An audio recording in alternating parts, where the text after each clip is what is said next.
पागल गधा की कहानी। एक पागल गधे की कहानी है। इस गधे का नाम बबलू था और उसका स्वभाव बहुत ही अनोखा था। लोग उसे पागल गधा कहकर हंसते थे, पर बबलू को यह सब कुछ फर्क नहीं पड़ता था। बबलू का दिन अद्भुत तरीके से शुरू होता था। वह सबसे पहले गांव की सड़कों पर दौड़ता फिरता था। अपने साथी गधों के साथ मैदान में खेलना और उनसे बातचीत करना बबलू का रोजमर्रा का काम था। गांव वाले बबलू के विचारों को समझ नहीं पाते थे, पर उन्होंने उसे सिर्फ पागल नहीं बल्कि अद्वितीय भी माना था। बबलू की आंखों में हमेशा कुछ अलग दिखाई देता था, जैसे कि वह इस दुनिया में कुछ अद्वितीय चीजें देखता हो। एक दिन गांव में एक बड़ा मेला आया। लोग मेले में उच्चारण और नृत्य का आनंद लेने के लिए आए थे। बबलू ने भी मेले में भाग लेने का निर्णय किया। उसने अपने साथी गधों को बुलाया और एक नाटक की रचना करने का आइडिया दिया। बबलू और उसके साथी गधे मेले में एक प्रदर्शन का आयोजन करने लगे। लोग हेरफेर करके उनकी ओर आ रहे थे, क्योंकि इस बार गधों का प्रदर्शन मेले का मुख्य आकर्षण बन गया था। नाटक की शुरुआत होते ही लोग हेरफेर रुक गए और बबलू और उसके साथी गधों की प्रस्तुति ने मेले को रौनक में डाल दी। बबलू ने अपनी अद्वितीय अंतर्दृष्टि का प्रदर्शन करते हुए नाटक को बहुत ही रोचक बना दिया। दर्शकों की हंसी, तालियां और उनकी प्रशंसा ने बबलू को एक नए स्तर पर ले जाया। लोगों ने उसकी विशेषता को समझा और उसे प्रशंसा देने लगे। मेले के बाद गांव वाले बबलू की प्रशंसा करने लगे और उसकी प्रतिभा को मानने लगे। बबलू की पागलपंती की जगह लोग अब उसकी आलसी समझने लगे थे। एक दिन गांव में एक बड़ा समाज सभा हुआ। सभा में सभी गांव वाले मौजूद थे और उनमें बैठे सरपंच ने एक महत्वपूर्ण घोषणा की कि गांव में एक शिक्षा समिति बनाई जाएगी, जो शिक्षा को सुधारने का कार्य करेगी। समिति में सम्मिलित करने के लिए गांव वालों को एक प्रतिष्ठान्वित व्यक्ति की आवश्यकता थी, जो शिक्षा क्षेत्र में अच्छे परिणाम प्राप्त कर सकता हो। लोग समिति के सदस्य बनने के लिए प्रस्तुत होने लगे और बबलू ने भी अपनी इच्छा जताई कि वह समिति का सदस्य बनना चाहता है। शुरुआत में लोग उसकी इस इच्छा को हंसी और ठुकराहट से देखते रहे, पर बबलू ने अपनी प्रतिबद्धता और प्रतिबद्धता के साथ सभी को चौंका दिया। उसने दिखाया कि पागलपंती के पीछे एक बुद्धिमान दिमाग हो सकता है और उसका सपना अद्वितीय नहीं है, बल्कि सामाजिक सुधार और शिक्षा क्षेत्र में योगदान करने की इच्छा है।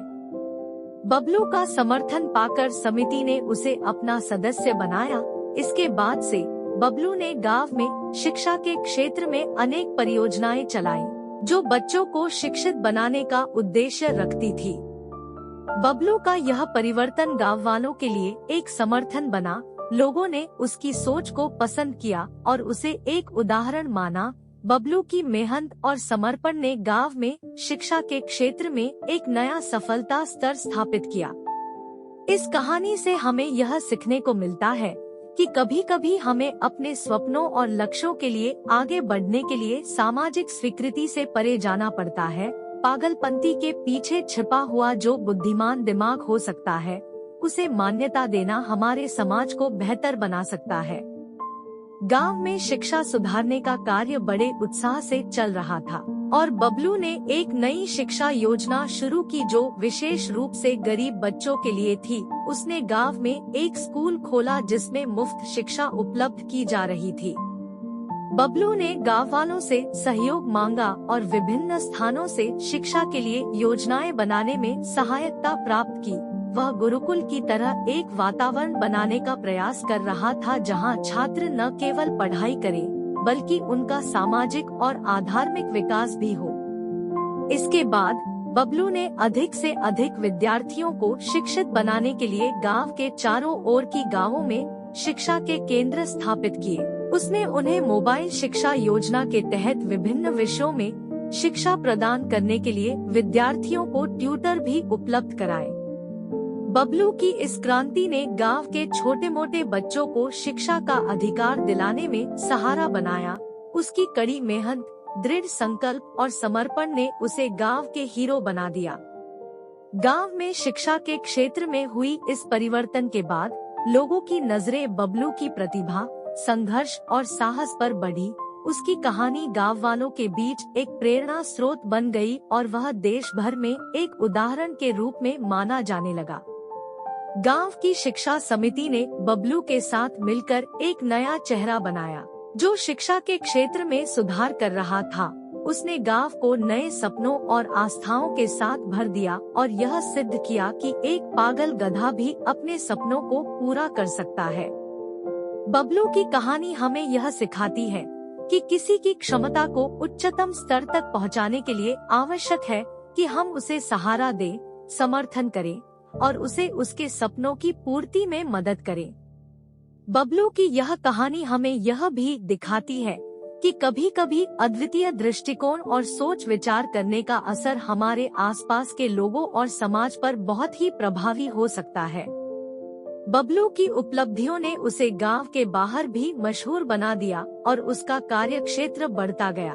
उसने नए शिक्षा परियोजनाओं का नेतृत्व किया और अनेक स्कूलों में शिक्षा के क्षेत्र में सुधार करने के लिए अपना समर्थन दिया। बबलू ने छोटे बच्चों के लिए विज्ञान, गणित और भूगोल जैसे विषयों में नए शिक्षा प्रणालियों का आयोजन किया और विद्यार्थियों को विशेष रूप से बाहर स्थित विश्व से जुड़ा किया। उसकी प्रेरणा से प्रेरित लोग उसके साथ जुड़ने लगे और उसके साथ मिलकर नए प्रोजेक्ट्स को समर्थन करने लगे। बबलू ने गांव के साथ ही युवा लोगों को शिक्षा के क्षेत्र में रुचि लेने के लिए प्रेरित किया और उन्हें उच्च शिक्षा की ओर प्रवृत्त करने के लिए प्रेरित किया। बबलू ने गांव में एक लाइब्रेरी बनवाई जिसमें विभिन्न विषयों पर किताबें उपलब्ध थी, ताकि बच्चे और युवा लोग विद्या के क्षेत्र में अधिक से अधिक जानकारी प्राप्त कर सके। उसने गांव के लोगों को सामाजिक जागरूकता बढ़ाने के लिए भी कई कार्यक्रम आयोजित किए। बच्चों को और उनके परिवारों को स्वस्थ और शिक्षित बनाने के लिए विभिन्न स्वास्थ्य शिक्षा अभियानों में भी सक्रिय भूमिका निभाई। बबलू की उपलब्धियों ने उसे देश भर में एक शिक्षा के क्षेत्र में नेतृत्व का मुकाबला करने वाले व्यक्ति बना दिया। उसकी निरंतर मेहनत, समर्पण और सोचने का तरीका लोगों को प्रेरित कर रहा है और वह एक सकारात्मक समर्थन के रूप में देखा जा रहा है। बबलू ने दिखाया कि छोटे परिवर्तन और प्रयास से भी हम अपनी समाज में सुधार ला सकते हैं और शिक्षा के माध्यम से समृद्धि का मार्ग प्रशस्त किया जा सकता है।